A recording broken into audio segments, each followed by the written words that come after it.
My ultimate goal is to be a correctional officer. There is no way you can do this and not be an exceptional correctional officer, unless, of course, you don't make it through. When I used to have a bunk bed when I was a kid, there was bars. I don't particularly care for heights. I was worried that I'm gonna just go.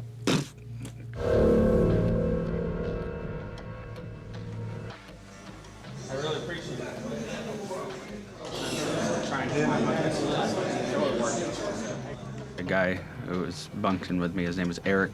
He told me that, hey, you can buy this bunk for me for $10 in commissary. So I did. Jeff shouldn't be trading commissary for a bunk. It's putting a target on his back, and he's starting to look weak. I'm not in good shape. He's got to be killed, though. He's a baby bird. You talk about that's nasty. That's your man. Really? Yeah, I promise. Swear to God, I heard the TV tell me that. Y'all ain't gonna do nothing about it. So I just want to smack him.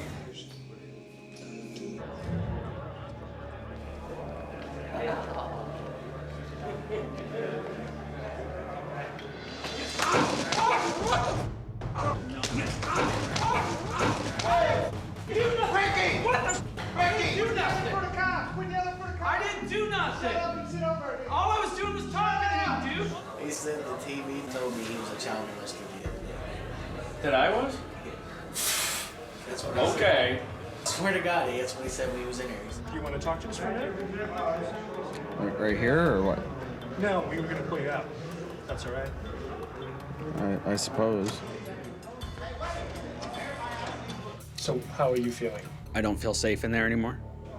The guy that hit me needs help, and this is not the place for this guy. If this guy's gonna cheap shot me when I'm not looking, who knows what he could do to me in my sleep. I want out tonight. Let's go. I'm scared. There's definitely a nervousness about the unknown behind those doors. What you in for? Theft. What's your bond, 1,000. 1,000? Cortez. You stole a whole lot of damn. What'd you steal? They said it took over 10,000. Over 10,000?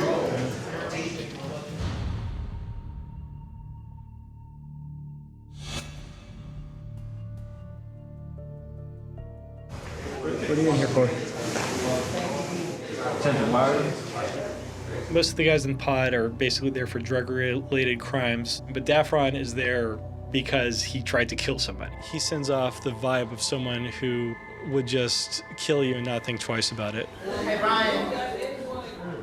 You are so hot. Hey, Ryan. Can I lay with you? I decided I just kind of had enough of this. Like, all right, you know, I'm dead tired. I've just gone through this whole process. I'm gonna go to sleep.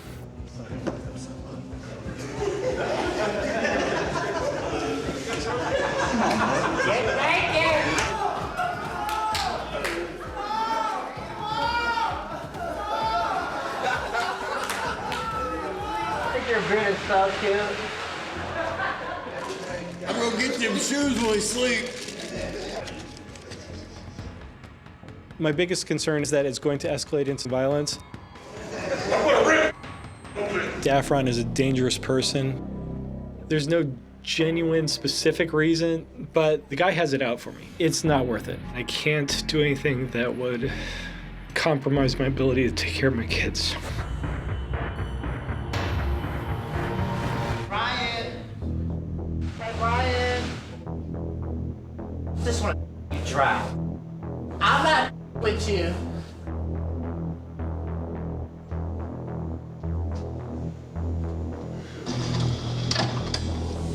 Is there a Brian Miller in here? Yeah. That you pack your stuff, come with me. Make sure you get everything. Bye, Brian. I love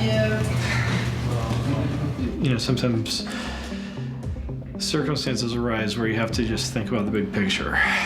My main emotion actually is frustration because I really wanted to make it the full amount of time, but this one guy is basically preventing me from being able to move forward. I feel like the scenario that's developing is probably calculated to bring the worst out in me. Then of late with Tebow, it's not good for me right now. I don't want to be put in a situation where I'm going to have to really do something on camera that I'm capable of doing.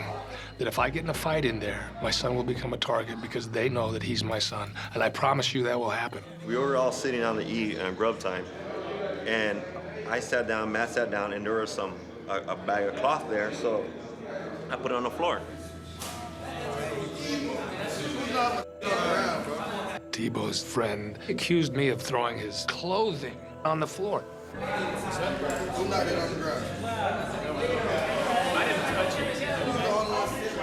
Apparently there's a code in jail that you don't touch another man's bag. You especially don't put it on the floor. Hey, look, when we're eating, you don't leave it on the table. Okay, when we're eating, put it someplace else. Serious. Don't come at me like this. I didn't touch it. You ever come at me like that again? Don't come at me like that. I'm saying, I didn't touch it. Don't come at me like that. Okay? Don't accuse me of it.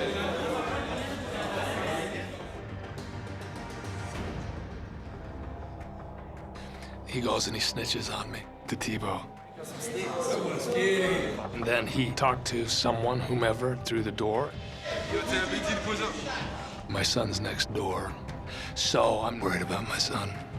And if I fight with Tebow, I fight with any of them, my son's an immediate target. If somebody doesn't move him out, I will tap. I guarantee you I would take Tebow out. And then I would have hell to pay. The whole thing, it's bothering me so much, I gotta go.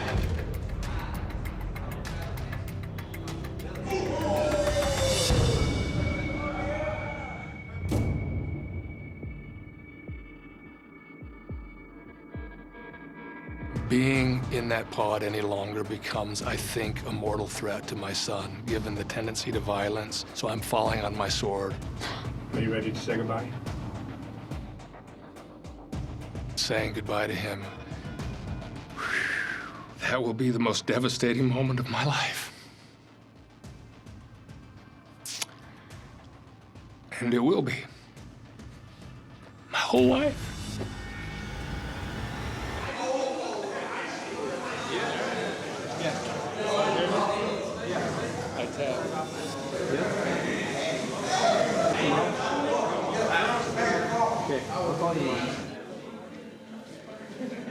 In the moment I said goodbye to Andrew, I was feeling deep, dark despair, and I felt like I let him down.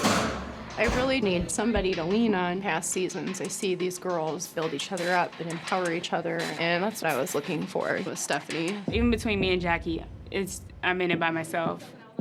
I don't trust Jackie, but I'm going to use her. I would throw Jackie under the bus 100% if I had to. There's constant drama in Stephanie's room, and one of her roommates happened to be arguing with one of my roommates. That is the fighting room. As soon as I wake up at 10 o'clock, I'm going in that whole room. Obviously, if you want to get out of that room, it's like either proving why you want to.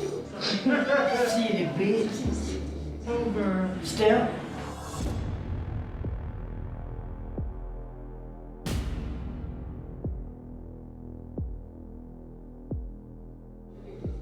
I'm in trouble still. More too. I will be back. I'm taking my stuff. Oh. Because I hate when people tell me I'm playing both sides. Hold on, that was me talking. Ain't nobody gonna talk to you. I was talking to Shy. You can get your stuff. I'm talking about Shy, but you can get your stuff though. Okay, go ahead. Go ahead. You can't move yourself, so get your stuff and put it back where you was at. Now she nobody being funny. Why would you say that? Miss Wallace. She thought you were talking about Right there where I am. Okay, so See, bitch like you, I spit in that face. No, don't spit in her face. It sucks because I feel like the only person that helped her move is getting the backlash of it all. I did stand up for Stephanie, and unfortunately, it put a target on my back. And I'm gonna beat your ass. Straight up. I'm gonna go out with a bang. I think Stephanie's gonna be left to fend with the wolves, but she can figure it out without me. I think she used me to gain respect, and it was wrong. My time here has come to an end. Let's spread something decent I can eat for breakfast. I have a food allergy to gluten. It is called celiac disease. Very serious. I cannot have anything with gluten in it. They can't get the food right. I mean, this is there's nothing that we can do. You know what I mean? I don't buy that. Jennifer is just being a butthole. She's not built to be here.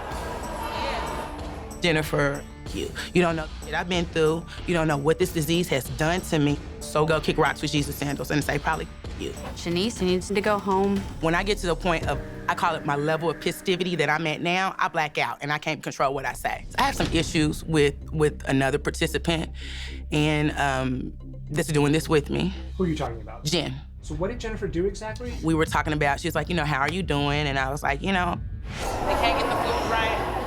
I mean, this is And so it was just kind of like a snide remark, like, well, it is jail. And I think it was what she did. And where I'm at right now is I don't want to get to a point where Jennifer pisses me off and I say something or do something that reveals that she's part of 60 Days In. I'm gonna go the closest step. I've been out here 2 days. You getting out on Tuesday? Oh. Shanice told me to my face that she was going to blow all of our covers if she did not get to leave. So I said, maybe you should give the signal again.